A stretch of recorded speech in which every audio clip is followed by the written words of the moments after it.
Hi everyone, this is Sarah Faye, Seer and Ancient Ways Practitioner of Roots and Resonance. It's been quite some time since I recorded a video or really consistently reached out on social media or my website much. I haven't really written any blog entries either, so it's really lovely to get an opportunity in this beautiful transitional time, heading into autumn, the evening sunshine shining on me in this beautiful Hawthorn grove near my home. You can see, I don't know if you can see, but there's hawthorn trees behind me surrounding me. I really felt compelled to shoot this video outside in the sun today, enjoying the last heat of summer effectively, but also that rich abundance that's available to us now really in the Northern Hemisphere, of all the fruits that are ripening and the berries and that real kind of sense of abundance in the earth. I love this time, and it really brings me into a fresh creative place in my life as well. So yeah, I'm definitely looking into how I can develop Roots and Resonance over into the winter time, and I've got some great ideas coming up, but I've also had to be really kind of compassionate to myself, because over the summer months I've been through a lot of change, a lot of transition, a lot of settling in post my training in Scotland, which was 2 incredibly valuable years of my life, possibly the most valuable time of my life, but I've had to wade through a lot personally, emotionally, and some bigger changes over the summer that have really brought a lot of stability into my life now that I didn't really have, and adjusting into or readjusting into my life around sort of chronic health conditions and things like that. So there's been a lot of focus on dealing with that stuff, and riding through that really, rather than kind of a lot of creative stuff unfortunately went by the wayside while I was going through that. So I'm happy to now be offering this gift with my emails, my regular emails as well, that used to go out kind of around the full moon and the new moon of every month. That also fell by the wayside. So I'm really happy to be offering out probably an extra long video today, which has got within it a personal poem I would like to share, which is a little bit nerve-wracking for me because I haven't done this before in this platform. I occasionally share poetry as a form of integrating the spiritual journey or the personal journey. It's sort of my mode of doing that, but I keep it very private, and I sometimes share that in my circles. But yeah, so I've decided to share a poem which really is a poem that has been carrying me through the summer, that's been evolving through the summer, sort of midsummer time onwards. So I'm going to share that with you, and it's very much influenced by all the change that's going on at the moment in the world, and the sort of weight of some of the stuff that we're seeing and we're witnessing, or even directly a part of. I mean, I'm in a very privileged part of the world, in northern England, rural northern England, and so the direct impacts of ecological change and social unrest at the moment aren't having a direct effect on my lifestyle. Maybe there's some stuff that is noticeable if you really look at it, but mainly what I'm seeing unfold in other parts of the world. But also, I have also worked with some refugees in my environmental education work over the summer, and heard a lot of stories that have had a very deep impact emotionally on myself.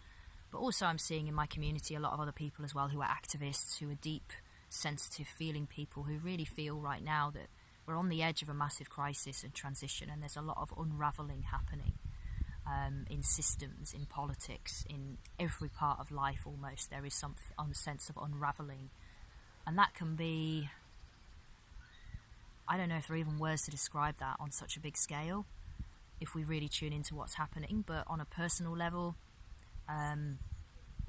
there's a need for grief tending, a need for sacred activism, for bringing the ancient practices of seasonal connection, of however that looks for you, personally, ancestrally, how you feel tuned into the landscape that you live in or that you're part of, or traditionally that you were part of, perhaps where your family were from.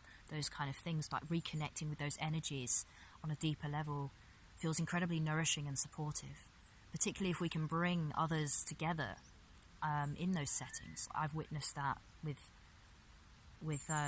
the seasonal circles that I've been offering since last Samhain, last October. I've been following every one and inviting people to share that with me as I've guided them through ancient practices. and really see how that there is a deep need for that kind of level of connection. So whilst I'm talking about that, actually here in a grove of beautiful hawthorn trees and bird song, a medicine that I would recommend for everybody to explore, everybody who has access to this plant, is hawthorn.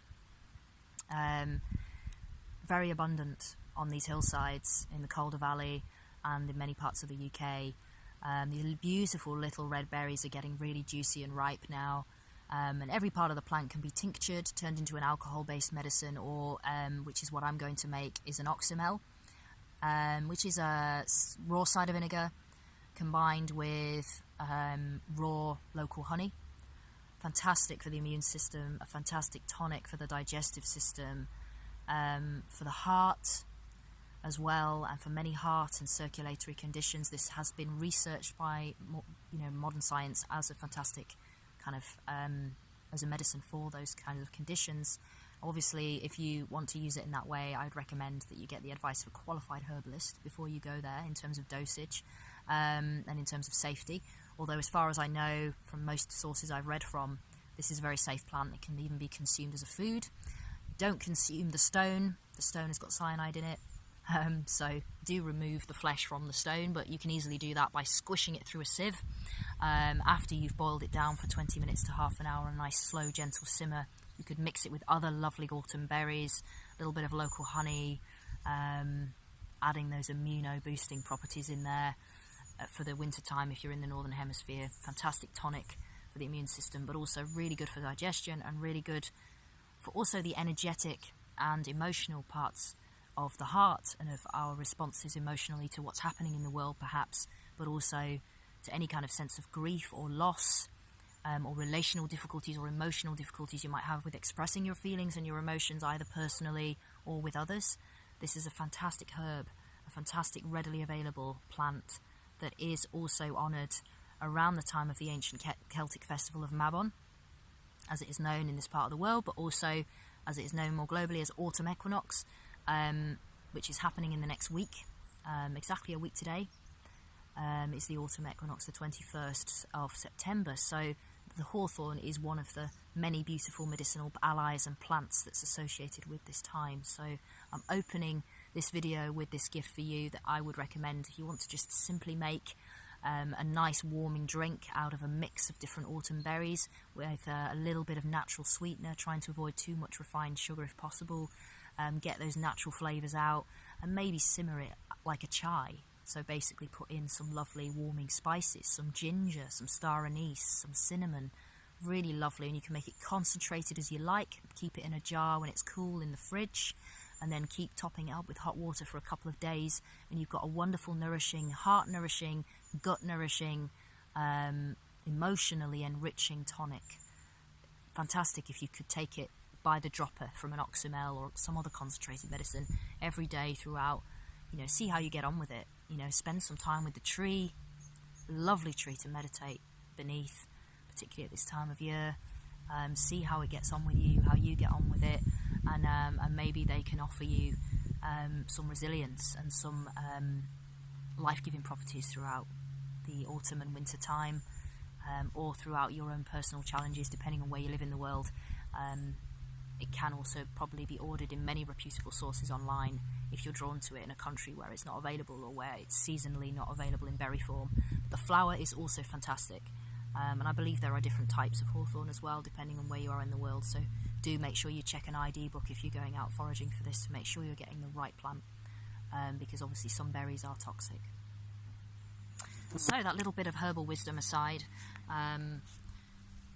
which I hope will provide many of you with some nourishment and something to explore for self-care and resilience, I am going to read to you a poem, which, as I said earlier, I think is a new thing for me to be offering in these videos. And really it kind of goes into my personal journey throughout the summer months and a lot of things that have fallen into place from my training in Scotland, also in my personal life and with my health as well, combining that with my love for this landscape and I've just moved to a new part of this landscape. I'm living much higher up than I used to, and I've really fallen in love with the sky and the morning mists, especially now it's coming into autumn. You know, the cloud lifts in the morning to a beautiful pink sky, the oak-cloaked hills that you can see vast into the distance. To just see that from my doorstep is such an honour and privilege. Sorry, I've just got a large spider crawling across my tarot cards right now. Hello, buddy. There we go. And after the poem, I'm going to do a reading for you as well, which I hope will bring you some wisdom into the next week or two as we head into the autumn equinox time. So,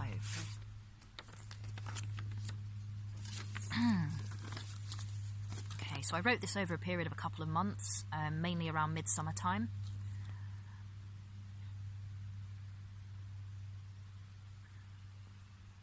Amongst the rush of waters, freed from depths beneath soil and stone, relief at release, blood stirs, knowing replaces the loudness of fear. In the boughs of ash and hawthorn, the valley opens from a sanctuary of roots, clouds roll into the oak and birch-cloaked hills. In this moment, presence is vital.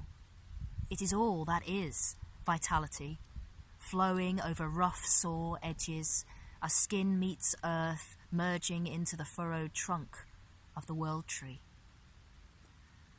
Crow feathers scattered, feel the death throes of change, the corvid wisdom of liminality, their adaptability to tree, ruin, twilight. There is life in death, and all in between. In the dropping petals of sweet wild rose, grief is held with love in equal balance, a fruitful seed. In this, queer edges become trickster, become one with the elements, ancient tongues of spirit and body, a language beyond time, comforts me more than the exhaustion of past story, history, his story, their story, her story, your story. The constriction of muscle clinging to tired bone. When will the next crisis kill me? Breathe in the sweetness of life, they say, the wart moon medicine of herb-rich fields. Drink this in, they call, their crow smiles say. Invite comfort in, to hold the place between endings and beginnings, rich with dreaming. The wheel pauses, and I accept the quiet flow within, the surge of life without, in river, tears, water, the mycelial companionship, reach out like touching branches across ravine. Let go of the old cycle, grow towards belonging. It's okay, dear flesh, soft flesh, old bones, old soul. You're safe now. This is recovery.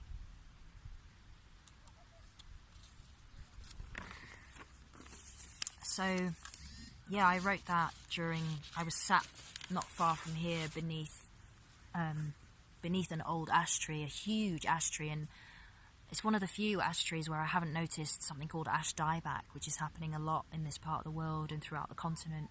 I don't know if it's how global it is reaching, but it's pretty disastrous. I think it means that most ash trees, other than a certain gene pool of ash trees, will be dying back. It's pretty horrific. And in the northern kind of folklore, the ash tree was seen as the world tree, a really important spiritual gateway and companion in the other worlds to many ancient peoples. Also a tree of great flexibility and adaptability, seen as a companion through change, amongst many other ways that you can connect with the energy of this tree. And their wood used for the most ancient of bows, for hunter-gatherers. So a powerful ancient tree that's been with us a long time, so it feels pertinent somehow that along with many other things that are happening in the world right now, especially ecologically, indigenous peoples in particular, feeling the repercussions of the kind of capitalist system and the effects it's really having on the health of all of us, as well as, humans, plant life and so on. and it really brings that home into a part of the world that otherwise I haven't noticed many changes on a very overt way, apart from some local climatic changes around flooding and other things like that, which have been hitting this part of the world increasingly.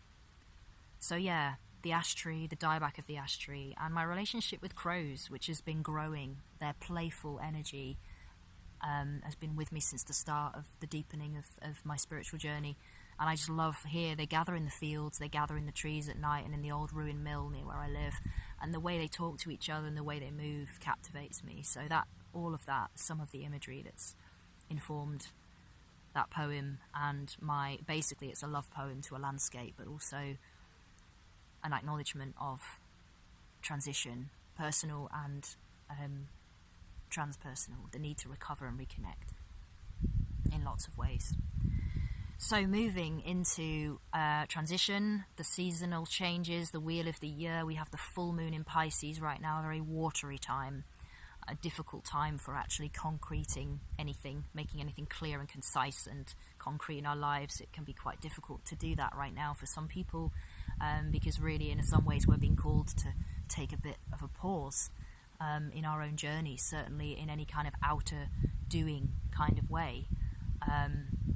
And the reading that I'm about to offer you kind of emphasizes that message, to go within, to be with the spiritual and the creative and the playful and the abundant right now, what's already in your life at this time that's bringing you pleasure or rest or healing, and to really focus on that rather than putting too much energy into pushing forward with difficult plans or conversations that just aren't working, allowing those to be put onto a back burner for the time being whilst this particular period of time does its work. Because we are being called maybe to go within as we are heading into that rooting time in the Northern Hemisphere, that rooting time of autumn. What sustains us, what nourishes us on a deep level. And very much about the past as well. There's a lot in astrology at the moment around karmic patterns. What are we being held to account for in our lives personally, but also collectively, around cycles or patterns of behaviour, attitudes, events that keep recurring. It's like, oh no, I'm dealing with this again. I thought I'd already sorted this out, but actually perhaps it needs looking at from a fresh perspective. Those kind of energies are quite big right now. So if you're feeling a bit heavy and weighed down, cosmically speaking, it fits the cosmic weather. But also if the cosmic weather isn't really your thing and astrology isn't something you really connect with, then hopefully this reading will bring you a kind of earthy but also insightful interpretation of some of the energy we can tap into right now. So the first card I pulled is the Wheel of Fortune, from the beautiful Numinous Tarot deck, which I've really been connecting a lot with since the end of May when I received it. And it's a rich card. There's a lot going on and there's a lot of movement happening.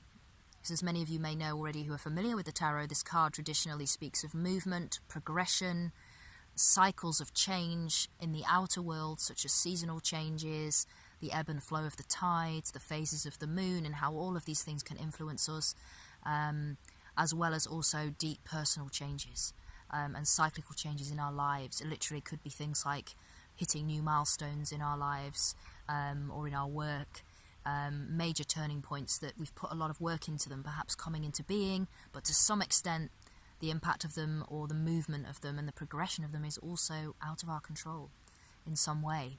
So there could be something coming into our lives that we least expect, but is for the best ultimately. However, reversed, which is how I drew this card, there are some challenges around movement and progression right now. There could be delays in projects, frustrating communication. There could be a sense of stagnancy or stuckness emotionally or personally, relationally, even in our relationships, personally at home or in our communities or even in our work and beyond.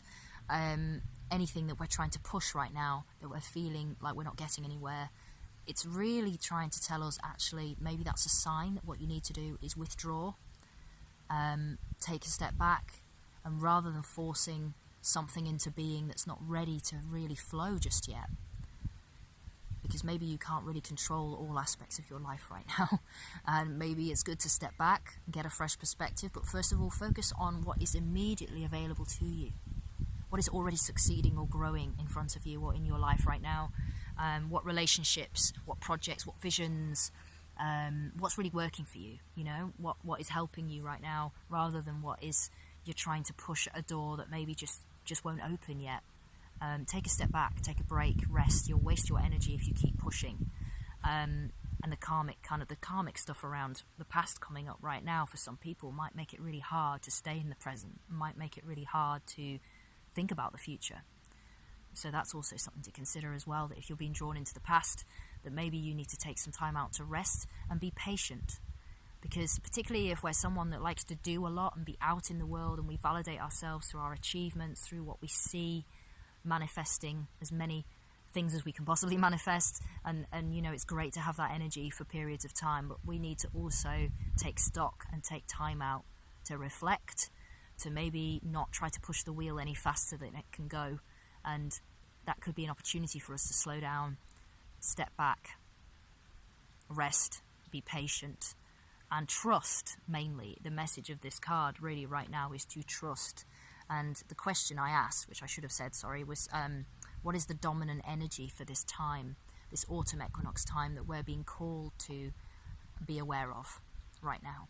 And so collectively or individually, and I believe all of that is connected and relevant, and hopefully there's something you can see in your own life right now where this advice of this card could come in useful, is don't force things.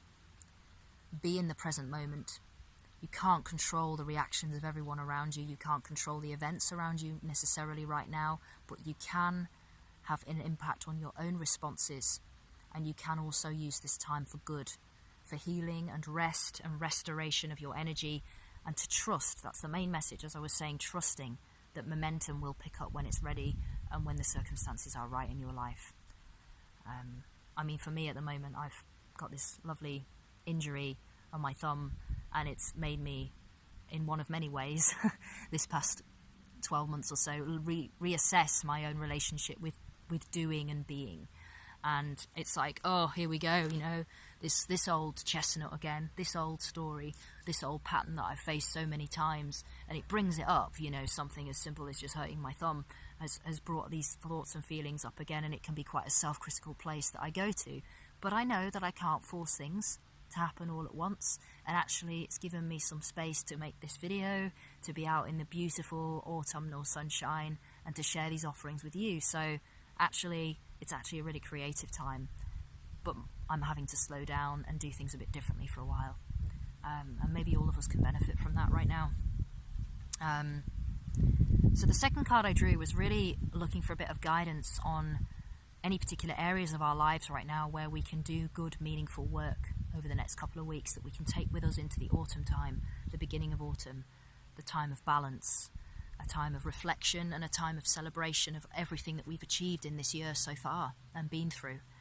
And I drew the Ace of Cups from the Wildwood Tarot, and here we have the themes in this beautiful kind of prehistoric landscape, the archetypal energy of water that globally in many cultures is also associated with the emotions, with the feelings, with our expression of our feelings and emotions through creativity, through sexuality, through story and art and spiritual ecstasy.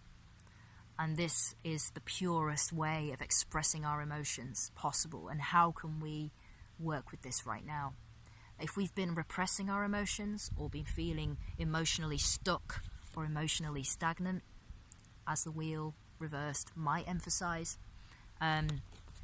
this is an excellent time to use that time out, having a break from things for a while, from trying to push through and do, to actually go within. And there may be some emotions that we're not expressing, especially if we're having conversations with our loved ones and it's not quite working for us, for example, or a project that we're involved in doesn't feel quite right, we're not really feeling it, we're not feeling that fire and that passion anymore, then maybe we need to take a step back, to rest, and maybe to feel some feelings, you know, that we're repressing.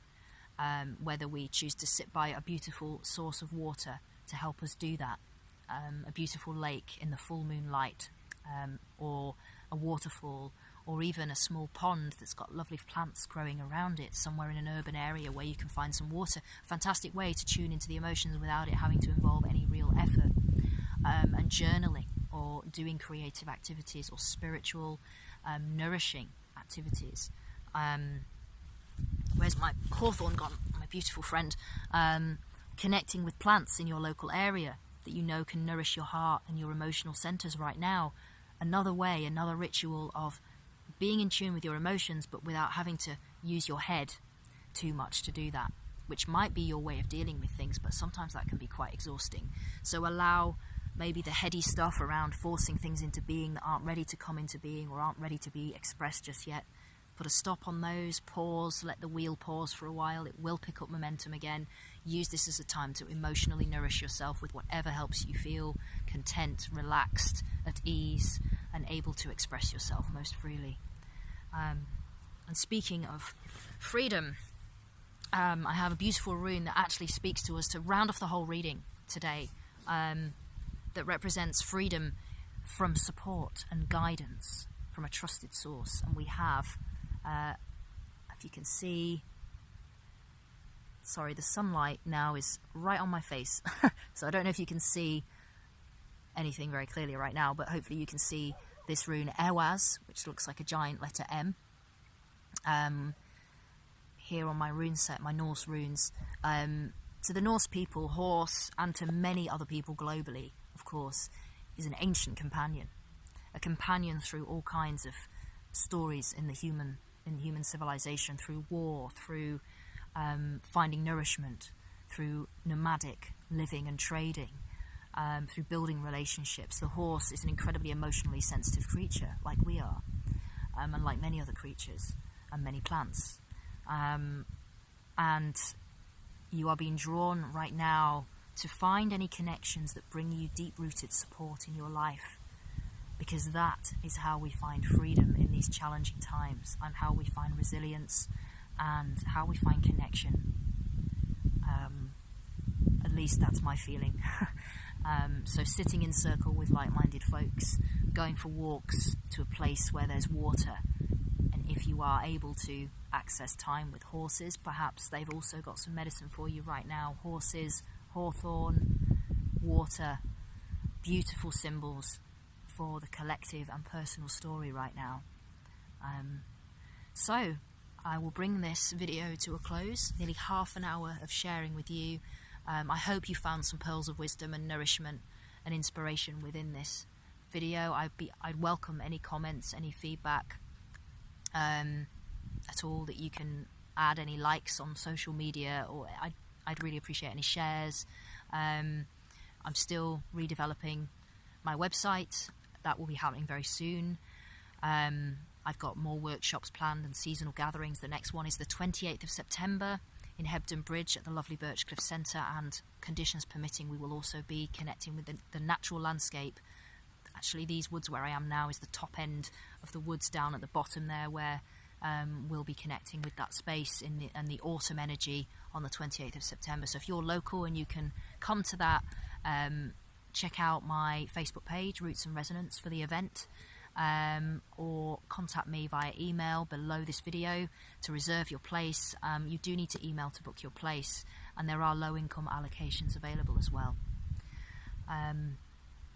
So yeah, I think that's really everything I have to share with you right now. So I wish you all a beautiful, peaceful and celebratory autumn season, and that may you be surrounded by lots of wholesome fruits and beautiful people and connections as we ride through these challenging times together, because all of those things that we value creatively, socially, spiritually will nourish us for whatever may lie ahead.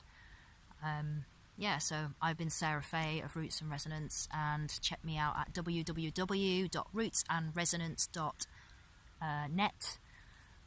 See, it's been so long since I updated my website, I can't even remember the name of it. But having said that, the social media, Instagram, Facebook, that's where my latest events and posts are going to be for a while, until I have reinvigorated my website. And if you would like a one-to-one reading, I still offer tarot and rune readings for personal questions and explorations.